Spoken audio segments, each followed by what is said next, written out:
Salut à tous, alors c'est Frédéric Delavier. Alors ce soir je voulais vous faire une petite vidéo, deuxième vidéo de la soirée. Vidéo pour vous parler un peu de l'évolution de l'humanité, de l'évolution humaine, et pour vous expliquer pourquoi les notions de Dieu, les notions de divinité et d'esprit sont propres à toutes les civilisations et sont propres à toutes les communautés humaines qui peuvent vivre à des endroits très éloignés les unes des autres, en n'ayant même aucun contact avec les autres communautés, et comment les notions de divinité, de Dieu et d'esprit naissent chez les hommes, et comment elles sont propres à l'homme et à sa structure physique. Et c'est sa structure physique, sa structure morphologique, qui va générer progressivement une certaine façon de penser grâce à un langage complexe qui est lui-même généré par notre morphologie, notre structure bipède. Alors, la vidéo que je vous fais est une vidéo qui est en réalité une vidéo sur une grande découverte en anthropologie, puisque tous nos anthropologues s'intéressent et s'interrogent sur la notion de Dieu et de divinité et sur la cause profonde de l'apparition de ces notions dans les communautés humaines. Pourquoi l'homme, cet animal, ce primate bipède, a-t-il généré cette notion si particulière d'esprit, c'est-à-dire de conscience décorporée et indépendante de la matière organique, puisque les scientifiques le savent, la conscience, le fait de dire « je suis celui qui est » profondément lié à notre structure biologique et notre structure organique, et un esprit, une divinité, est souvent en dehors du monde physique. Et pourquoi l'homme a-t-il généré cette croyance, cette conception, cette capacité de pouvoir concevoir un esprit qui est décorporé, qui est en dehors de la matière, esprit qui générera, en fin de compte, peut-être notre avenir, qui dirigera le monde sans être lui-même dans la matière. Alors l'esprit des ancêtres, l'esprit des éléments, comment l'humanité, d'où qu'elle soit, a-t-elle généré ces notions d'esprit, de divinité et plus récemment de Dieu unique.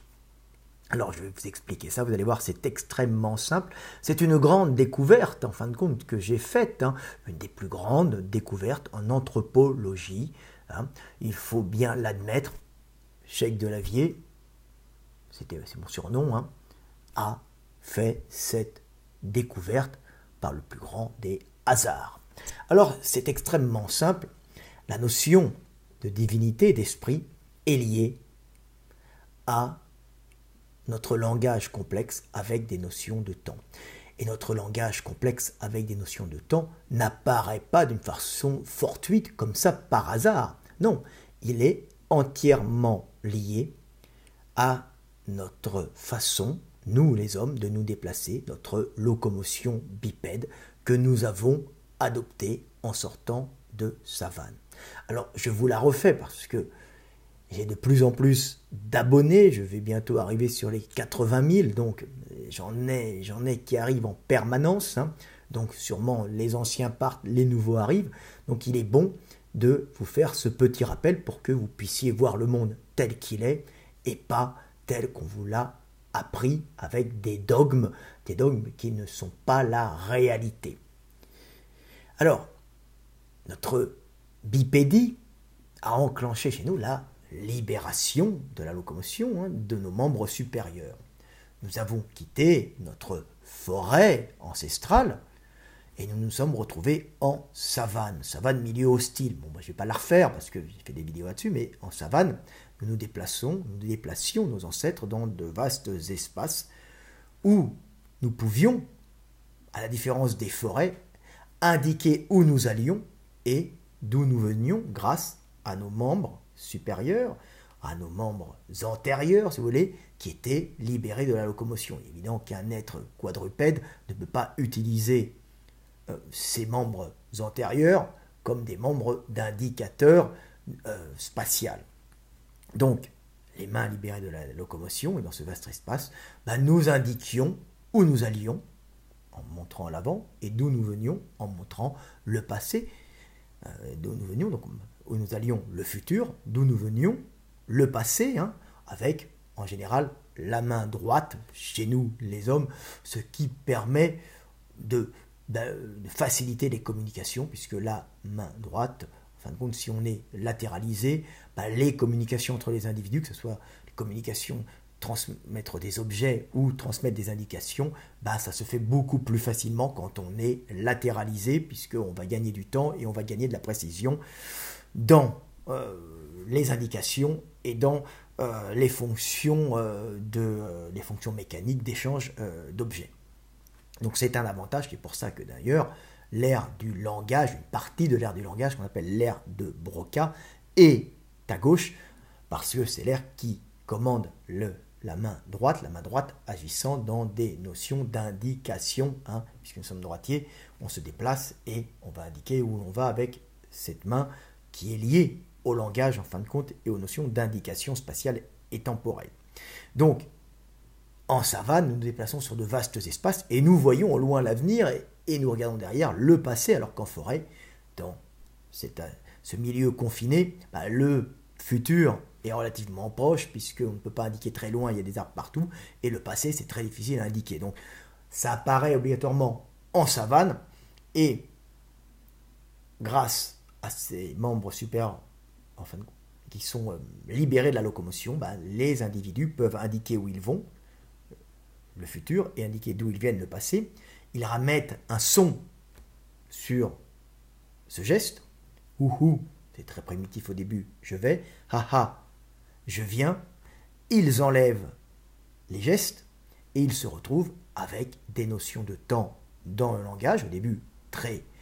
primaire, des notions de temps, c'est juste un son indiquant que l'on passe du présent au futur ou au passé, donc ouhou, je vais, mais ça devient futur, haha, je viens, ça devient j'étais, et ainsi on peut commencer à parler du futur et du passé, ouhou, ça veut dire futur baiser, et haha, greu, ça veut dire passé, lion, donc averti, on avertit d'un danger passé ou d'une action future, ce qui permet à notre espèce de communiquer sur des actions passées, donc de devenir une espèce mémorielle, permettant d'enregistrer des actions passées par ce petit son, et de les mettre dans sa petite mémoire sous forme de connexion synaptique, et de communiquer sur le futur, ce qui permet à l'espèce humaine, grâce à ce son, de préméditer des actions en groupe par la parole, par le verbe, au début par un mot très primitif, et après tout ça c'est complexifié. Donc ce qui fait l'homme, c'est les notions de temps dans le langage et sa capacité de parler du passé et de parler du futur, c'est-à-dire de devenir un être par le verbe mémoriel et un être par le verbe capable d'organiser des actions futures. Et là où les notions d'esprit apparaissent, c'est que cette capacité proprement humaine, alors il y a d'autres animaux qui ont à peu près cette capacité, mais d'une façon un peu plus primaire, type l'éléphant, parce que sa trompe indique aussi des directions. C'est pour ça que les éléphants ont des notions, des angoisses de la mort et des notions quasi spirituelles de l'existence. L'homme, lui, se retrouve avec des notions de temps dans le langage, donc avec cette capacité de faire abstraction de son corps et de se projeter spirituellement dans un futur hypothétique et dans un passé mémoriel. En cela, il est capable de se concevoir lui-même par l'esprit, décorporé et projeté dans le futur hypothétique bien sûr, ou dans le passé mémoriel. Et plus loin encore, il est capable, par ce verbe, d'écouter des gens parler du passé et de se projeter lui-même dans des passés qui sont autres que le sien, ou dans des futurs différents que les gens peuvent prévoir, donc de se projeter dans plusieurs futurs. Par cette discussion, l'homme peut se projeter spirituellement. Donc il est capable, dans un premier temps, de se concevoir par le verbe, donc au commencement était le verbe, décorporé, il est capable de se concevoir spirituellement, projeté dans le temps et l'espace, que ce soit le futur ou le passé. Il est capable de se projeter spirituellement dans un futur hypothétique et dans un passé mémoriel et à des distances de l'ici et maintenant. Donc il est capable, par le verbe, de concevoir l'esprit sans le corps. Au début, c'est un esprit qui se perçoit lui-même dans le futur, mais face à cette capacité typiquement humaine qui fait l'homme de ce langage complexe de se projeter spirituellement dans le futur, eh ben, il finit, à force de réflexion, par se projeter vers son futur inéluctable par le verbe, c'est-à-dire vers la conscience de sa mort annoncée. Et c'est ainsi que l'homme génère cette angoisse de l'avenir, cette angoisse de la mort, c'est-à-dire cette angoisse de la finitude de l'esprit, esprit qu'il perçoit par le verbe. Devant cet abîme, devant ce vertige du néant, l'homme, face à ce malaise, réussit la pirouette spirituelle donnée par le verbe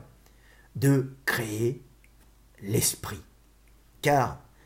s'il est capable de se concevoir spirituellement projeté dans le temps et l'espace par le verbe, il est à ce moment-là capable de s'imaginer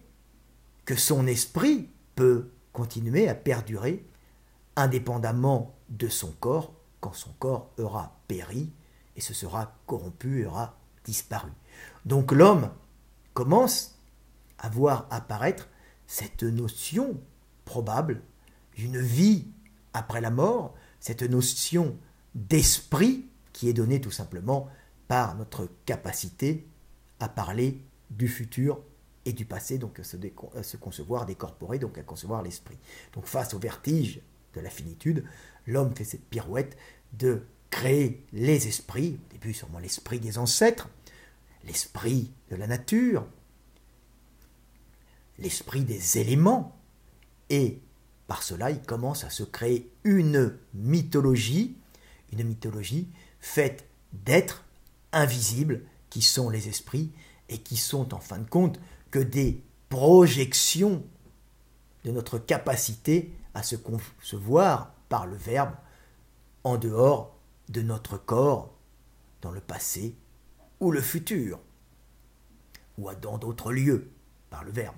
Donc c'est ainsi que l'homme génère les esprits, esprit des ancêtres, et un jour finit par générer l'esprit créateur du monde, car à force de s'interroger sur le futur et sur le passé, sur ce que nous avons fait, sur ce que nous ferons, nous nous interrogeons sur notre destinée et nous nous interrogeons sur notre passé et d'où nous venons, sur le début du monde, de nous-mêmes, et sur notre futur, donc ce que nous deviendrons après la mort. Ainsi, l'homme génère un panthéon de Dieu, un panthéon d'esprit, tout simplement parce qu'il a le verbe et il a les notions de temps dans son langage. Ce que je vous explique là, sur cette petite vidéo, n'a jamais été découvert par aucun anthropologue et aucun scientifique. Ils en sont encore à faire des tergiversations sur les notions de Dieu et d'esprit, alors que c'était si simplement rattaché à notre morphologie, à notre bipédie et à notre capacité de parler du futur et du passé. Au commencement était le Verbe, et Dieu, ou la conscience du monde, c'est le Verbe, c'est la capacité de dire « je suis celui qui est », comme Yahvé face à Moïse, mais aussi « je suis, j'étais et je serai ». L'homme capable de se projeter spirituellement dans l'espace et le temps. Ainsi naît les esprits, les divinités, et un jour naît Dieu, c'est-à-dire la notion d'un esprit supérieur, un esprit qui est en dehors du monde, mais dans le monde aussi,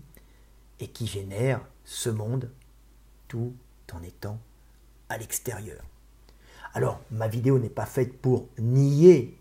l'existence de l'esprit ou de Dieu, puisque, en y regardant bien, la seule chose dont nous pouvons être sûrs ici-bas, c'est uniquement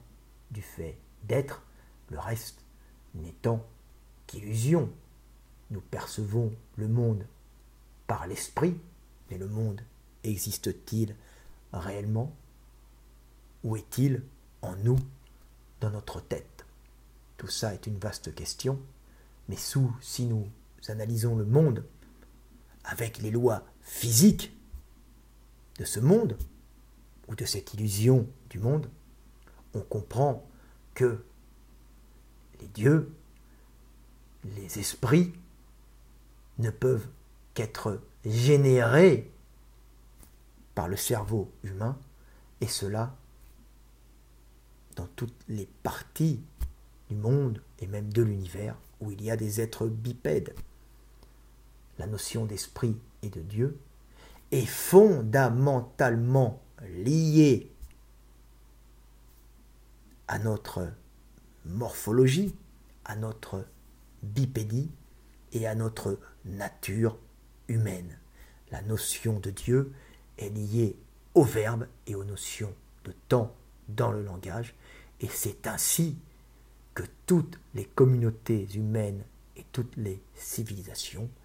se sont développées. Alors,